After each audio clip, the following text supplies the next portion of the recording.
जय हिंद साथियों, स्वागत है आपका self study classes Vishwamit Jain YouTube channel में। दोस्तों, हिंदी साहित्य में बहुत बढ़िया फनी ट्रिक लेकर के आया हूं और कुछ ऐसी रचनाएं आपको याद करवाने वाला हूं जो आपके पेपर में पूछी ही जाती हैं, बहुत ही इंपॉर्टेंट है। तो पूरा वीडियो अवश्य देखें। और इसके पहले बहुत सारे funny video, tricky video upload हो चुके हैं, उनको आपको ज़रूर देखना है। दोस्तों, जो भी हमारे नए साथी हैं वो चैनल को सब्सक्राइब कर लेना, वीडियो को लाइक और शेयर करना है। सिर्फ आपको पूरा वीडियो देखना है, कुछ भी याद नहीं करना। जितना भी मैं पढ़ाऊंगा पूरा आपको याद हो जाएगा, ठीक है। तो स्टार्ट करते हैं दोस्तों आज का ये वीडियो। आज के वीडियो में सबसे पहले हम आपसे टेस्ट लेंगे और उसके बाद आपको ट्रिक से याद भी करवाएंगे, ठीक है। तो डबल चीज़ें आपको हो रही हैं, टेस्ट भी हो रहा है, ट्रिक भी मिल रही है दोस्तों, और स्पेशल वीडियो होने वाला है, स्पेशल सेशन होने वाला है। चलिए, फर्स्ट प्रश्न अपना हिंदी की प्रथम आत्मकथा है। दोस्तों, कई बार क्वेश्चन पूछा जा चुका है अभी तक, और आपको बताना है कि हिंदी की प्रथम आत्मकथा कौन सी है। अच्छा, एक बात बताना दोस्तों, जब व्यक्ति अपनी आत्मकथा लिखता है तो आत्मकथा और प्रथम आत्मकथा तो क्या रह जाती है? अर्ध रह जाती है, अर्ध। आप बोलते हो सर मेरा प्रथम प्रयास था, अधूरा रह गया, लेकिन अगले प्रयास में मैं निकल जाऊंगा। तो प्रथम प्रयास था, आधा रह गया, अधूरा रह गया, यानी कि अर्ध कथानक है बनारसी दास जैन की, है ना। याद रख लेना, हिंदी की प्रथम आत्मकथा है, यानी कि जो आपका उत्तर हो जाएगा वो क्या हो जाएगा? अर्ध कथानक। आ नंबर आपका बिल्कुल सही हो जाएगा, ठीक है। प्रथम आत्मकथा आधी रह गई, अर्ध रह गई, तो अर्ध कथानक, ठीक है। पंक्तिहीन आत्मकथा किसकी है दोस्तों? चार विकल्प हैं आपके सामने, विष्णु प्रभाकर, राजेंद्र यादव, कमलेश्वर और रविंद्र कालिया। दोस्तों, एक चीज बताना कि इस सृष्टि की जो रचना की वो किसने की? विष्णु जी ने, ठीक है। और विष्णु जी ने पक्षियों को पंख दिए, लेकिन इंसानों को पंख नहीं दिए। विष्णु जी ने कहा कि अगर इंसानों को पंख दे दिए होते तो ये तो फिर क्या आसमान में उड़ते हैं ना, इसलिए क्या किया विष्णु जी ने? पंखहीन बना दिया। बोले पंख नहीं देंगे, तो पंखहीन बना दिया किसने? विष्णु जी ने। इसलिए पंखहीन जो आत्मकथा होगी वो किसकी होगी? विष्णु प्रभाकर। विष्णु प्रभाकर, यानी कि जो आपका विकल्प नंबर आ है वो क्या हो जाएगा? बिल्कुल सही हो जाएगा। अब कभी पूछा जाएगा बोले पंखहीन, हाँ कहीं बोले इंसानों को पंखहीन बना दिया विष्णु जी ने, है ना। सृष्टि के रचयिता हैं, तो आ नंबर आपका बिल्कुल सही हो जाएगा। अगला बताना है, बूंद बावड़ी किसकी आत्मकथा है दोस्तों? बूंद बूंद बावड़ी, है ना।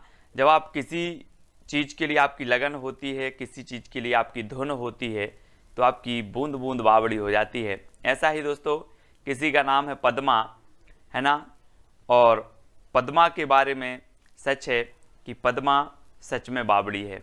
पद्मा सच में बावड़ी है, तो पद्मा सचदेवा की जो आत्मकथा होगी वो कौन सी होगी? बूंद बावड़ी। कौन सी होगी? बूंद बावड़ी। अब मैं कभी भी आपसे पूछूंगा बूंद बावड़ी आत्मकथा किसकी है, तो आप बोलोगे पद्मा सच में बावड़ी है। क्या बोलोगे? पद्मा सच में बावड़ी है, ठीक है। तो पद्मा सचदेवा की आत्मकथा का नाम क्या है? बूंद बावड़ी। आ नंबर आपका बिल्कुल सही हो जाएगा। अगला देखते हैं दोस्तों, लगता नहीं है दिल मेरा। तो आपने देखा होगा कि जब श्री कृष्ण जी चले गए तो गोपियों ने कहा कि उद्धव लगता नहीं है दिल मेरा, है ना। किसने कहा? गोपियों ने। कौन चले गए थे? श्री कृष्ण चले गए थे। कृष्ण चले गए तो कृष्णा अग्निहोत्री, है ना। लगता नहीं है दिल मेरा, कृष्णा अग्निहोत्री, यानी कि कृष्ण चले गए तो कृष्णा अग्निहोत्री, और इनके बिना लगता नहीं है दिल मेरा। तो लगता नहीं है दिल मेरा कभी भी पूछा जाएगा, बोले लगता नहीं है दिल मेरा आत्मकथा के लेखक कौन है, लेखिका कौन है, तो बता देना कि कृष्ण के बिना लगता नहीं है दिल मेरा, यानी कि कृष्णा अग्निहोत्री। सा नंबर आपका बिल्कुल सही हो जाएगा, ठीक है। अगला है दोस्तों, जो कहा नहीं गया आत्मकथा है, तो ये किसकी है? जो कहा नहीं गया। दोस्तों, कुसुम नाम की कोई लड़की है और उसे अपनी कोई मन की बात कहनी है, लेकिन उससे कहा नहीं गया। क्या नहीं कहा गया? कहा नहीं गया। या फिर ऐसे करते हैं दोस्तों कि कुछ लोग क्या होते हैं, अपनी बात नहीं कह पाते सामने, तो वो क्या करते हैं? कुसुम दे देते हैं। कुसुम, है ना, कुसुम यानी कि फूल, फूल दे देते हैं। बोले जो कुछ कहा नहीं गया वो फूल से कह देंगे, है ना। तो जो कहा नहीं गया कुसुम अंचल, जैसा भी आपको याद रखना है, ठीक है। कुसुम अंचल, डी नंबर आपका बिल्कुल सही होगा। जो कहानी गया कुसुम अंचल, वो कुसुम से कह दिया। ठीक है, तो डी नंबर आपका बिल्कुल सही हो जाएगा। अगला है दोस्तों, एक कहानी यह भी, आत्मकथा किसकी है? एक कहानी यह भी। दोस्तों आपको पता है कि बहुत ही बढ़िया आत्मकथा है, और एक कहानी यह भी, कहीं भंडारा चल रहा था और वहाँ पर लड़ाई हो गई, तो सब ने बोला कि लो एक कहानी यह भी बन गई। एक कहानी यह भी बन गई, काय में? भंडारे में। तो एक कहानी यह भी भंडारे में, यानी कि मन्नू भंडारी, है ना। मन्नू भंडारी की ये रचना है। आपका बंटी भी एक रचना है इनकी, लेकिन ये आत्मकथा है इनकी, एक कहानी यह भी मन्नू भंडारी, भंडारे में एक कहानी यह भी। ठीक है, तो 7 नंबर आपका बिल्कुल सही हो जाएगा। मेरी जीवन यात्रा आत्मकथा है, तो किसकी है दोस्तों? 4 विकल्प हैं, विकल्प अनुसार उत्तर बताना है, क्योंकि ये 2 लोगों की आत्मकथा है इसी नाम से, मेरी जीवन यात्रा। एक राहुल सांकृत्यायन जी की है ना, और दूसरी है जानकी देवी बजाज। लेकिन मेरी जीवन यात्रा कौन सी गाड़ी से करना है हमें? बजाज गाड़ी से करना है, बजाज, है ना। ये बजाज की गाड़ी दिख रही है यहाँ पर, बजाज गाड़ी से मेरी जीवन यात्रा शुरू करनी है, बजाज से करनी है, तो जानकी देवी बजाज और मेरी जीवन यात्रा, यानी कि आपका उत्तर क्या होगा? विकल्प नंबर बी। ठीक है, बी नंबर आपका बिल्कुल सही हो जाएगा। अब कभी भी आएगा जानकी देवी बजाज की जो आत्मकथा का नाम है वो क्या है, तो आप बोलोगे कि मैंने बजाज गाड़ी से मेरी जीवन यात्रा प्रारंभ की थी, बजाज से। ठीक है, ऐसे भी याद रखेंगे। दोस्तों तिरस्कृत आत्मकथा किसकी है? तिरस्कृत अपन बोलते हैं, क्या बोलते हैं कभी कभी जब अपन बहुत सारा काम कर लेते हैं यार, अपन बोलते मैं तो त्रस्त हो गया इस काम से, ऐसे बोलते ना। ऐसे ही सूरज आपको रोज प्रकाश दे रहा है, रोज आपको धूप दे रहा है, सूरज भी कभी बोल देगा यार मैं तो त्रस्त हो गया हूँ, धूप दे करके, प्रकाश दे करके क्या हो गया हूँ? त्रस्त हो गया हूँ। कौन बोल रहा है? सूरज बोल रहा है। तो सूरजपाल चौहान, तिरस्कृत ये जो आत्मकथा है वो किसकी होगी? सूरजपाल चौहान की, क्योंकि जो सूरज है वो क्या हो गया है? त्रस्त हो गया है ना, त्रस्त हो गया है। तो इस प्रकार से तिरस्कृत आत्मकथा सूरजपाल चौहान की होगी। आ नंबर आपका बिल्कुल सही होगा। लौटाओ धार संस्मरण है, तो किसका है? लौटाओ धार। दोस्तों आपको पता है, यहाँ चित्र में देखो, ये किसकी धार है?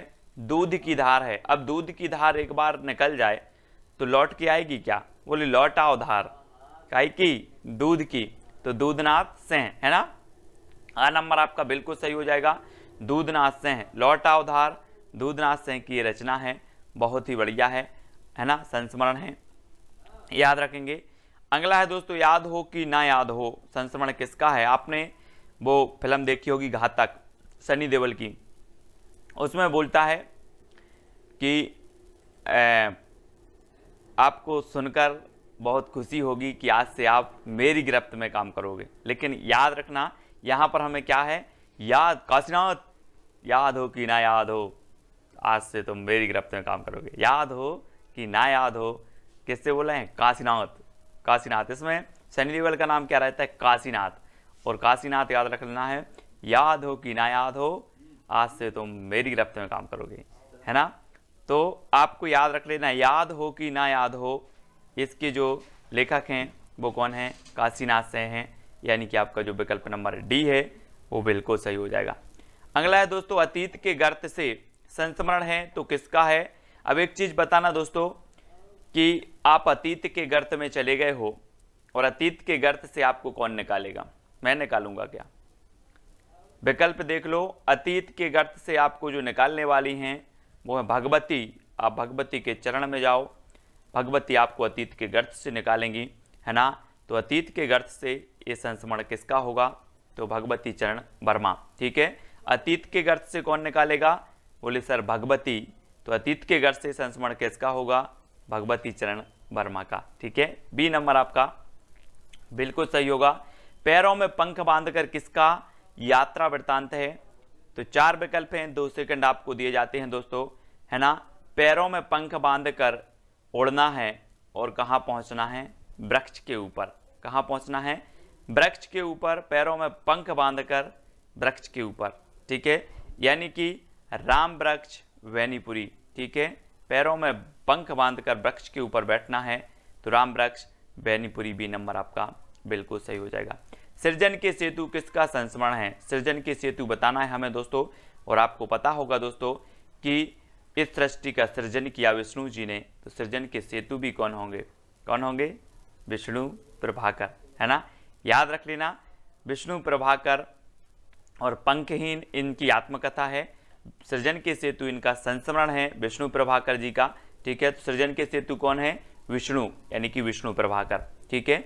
तो सा नंबर आपका बिल्कुल सही होगा। रेखाएं बोल उठी, दोस्तों आप बोलते हैं लकीरों पर विश्वास करते हैं हाथ के लोग, बोले रेखाएं बोल उठी, क्या बोल उठी? सत्य बोल उठी। रेखाएं बोल उठी, सत्य बोल उठी, तो सत्य से आपका क्या बनेगा? देवेंद्र सत्यार्थी। रेखाएं सत्य बोल उठी, तो देवेंद्र सत्यार्थी इनकी रचनाकार होंगे, रेखाएं बोल उठी, ठीक है। आ नंबर आपका बिल्कुल सही हो जाएगा, है ना। रेखाएं सत्य बोल उठी, तो देवेंद्र सत्यार्थी।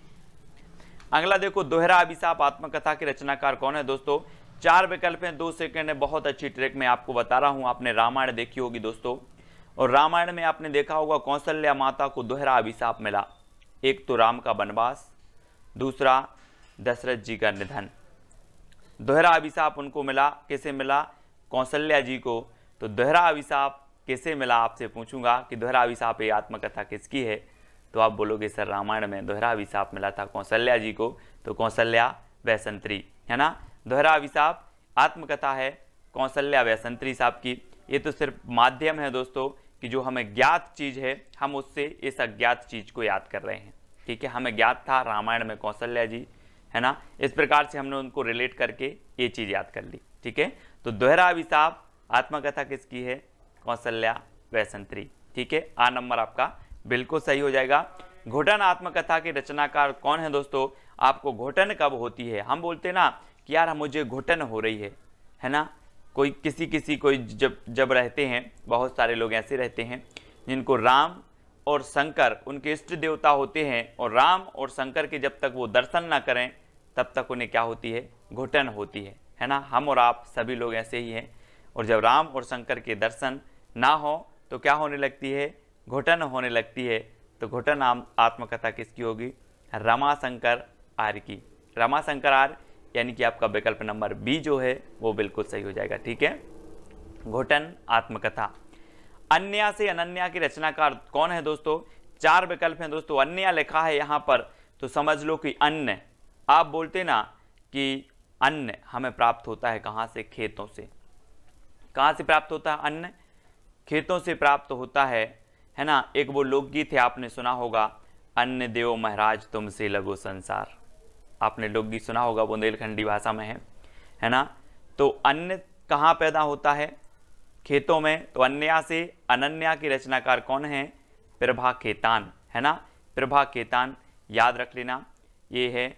और दोस्तों इनकी एक रचना है पीली आंधी। मैंने आपको बताया था कि पीली आंधी कहाँ आती है? जब सरसों फूलता है खेतों में तो ऐसा लगता है कि पीली आंधी आ गई हो, तो पीली आंधी भी है दोस्तों प्रभा खेतान की रचना। लेकिन अन्या से अनन्या ये आत्मकथा है प्रभा खेतान जी की, याद रखेंगे, बहुत ही बढ़िया है। खेतों में अन्न उपजता है, अन्न निकलता है ना, इसलिए अन्या से अनन्या प्रभा खेतान। मेरे 7 जन्म, मेरे 7 जन्म दोस्तों सभी लोग चाहते हैं कि मेरा एक जन्म ही नहीं, मेरे 7 जन्म हंस हंस के कट जाएं। कैसे कट जाएं? हंस हंस के कट जाएं। तो मेरे 7 जन्म के रचनाकार कौन होंगे? हंसराज रहवार, यानी कि आपका विकल्प नंबर जो आ है वो बिल्कुल सही हो जाएगा। हंसराज रहवार, मेरे 7 जन्म हंस हंस के कट जाएं। वो आपने गाना सुना होगा, 7वें जन्म में तेरे साथ रहूंगा, यार सुना है ना सभी लोगों ने, दिल वाले फिल्म का। तो मेरे 7 जन्म कैसे कट जाएं? हंस हंस के कट जाएं, यानी कि दोस्तों आ नंबर आपका बिल्कुल सही होगा। मैंने मांडू नहीं देखा आत्मकथा है, तो किसकी है? मैंने मांडू नहीं देखा आत्मकथा के रचनाकार कौन है? स्वदेश दीपक, रमाशंकर आर्य, कमलेश्वर, भीष्म साहनी। तो दोस्तों एक चीज बताना, मांडू कहाँ है? विदेश में कि स्वदेश में? कहाँ है मांडू? और दोस्तों मांडू है कहाँ पर? स्वदेश में। तो मैंने मांडू नहीं देखा, ये आत्मकथा किसकी होगी? किसकी होगी? स्वदेश में है, तो स्वदेश दीपक, यानी कि जो आपका आ नंबर है वो बिल्कुल सही हो जाएगा, स्वदेश दीपक, ठीक है। आ नंबर। मांडू कहाँ है? स्वदेश में, तो स्वदेश दीपक। आ नंबर है गालिब छूटी शराब के रचनाकार कौन है दोस्तों, है ना, जिसने शराब छोड़ दी हो और वो बोले कि मैं शराब छोड़ दी है तो लोग उस पर नज़र रखने लिए लगते हैं। एक बार क्या हुआ, ऐसे ही गालिब छूटी शराब और छोड़ दी शराब, लेकिन वो शराब लेके आ रहे थे, बोले का लिया, का लिया, बोले शराब लिया, तो गालिब छूटी नहीं शराब, गालिब छूटी नहीं शराब, बोला गालिब छूटी नहीं शराब, है ना, का लिया शराब लिया। ठीक है, तो ऐसे याद रखेंगे, गालिब छूटी नहीं शराब, ये रविंद्र कालिया जी की है। आ नंबर आपका बिल्कुल सही हो जाएगा। ठीक है, इसमें से दोस्तों बहुत सारी ट्रिक हमने देखी, बहुत सारी चीजें याद करने का प्रयास किया अलग अलग प्रकार से। आपको कौन सी ट्रिक सबसे अच्छी लगी कमेंट के माध्यम से आपको बताना है। और दोस्तों एक चैलेंज प्रश्न है आपका कि अपनी खबर किसकी आत्मकथा है, ये आपको बताना है कमेंट के माध्यम से। हर वो बंदा बताएगा जिसने वीडियो देखा है। ठीक है, अपनी खबर किसकी आत्मकथा है, बहुत सारी रचनाएं आत्मकथाएं संस्मरण याद किए हमने।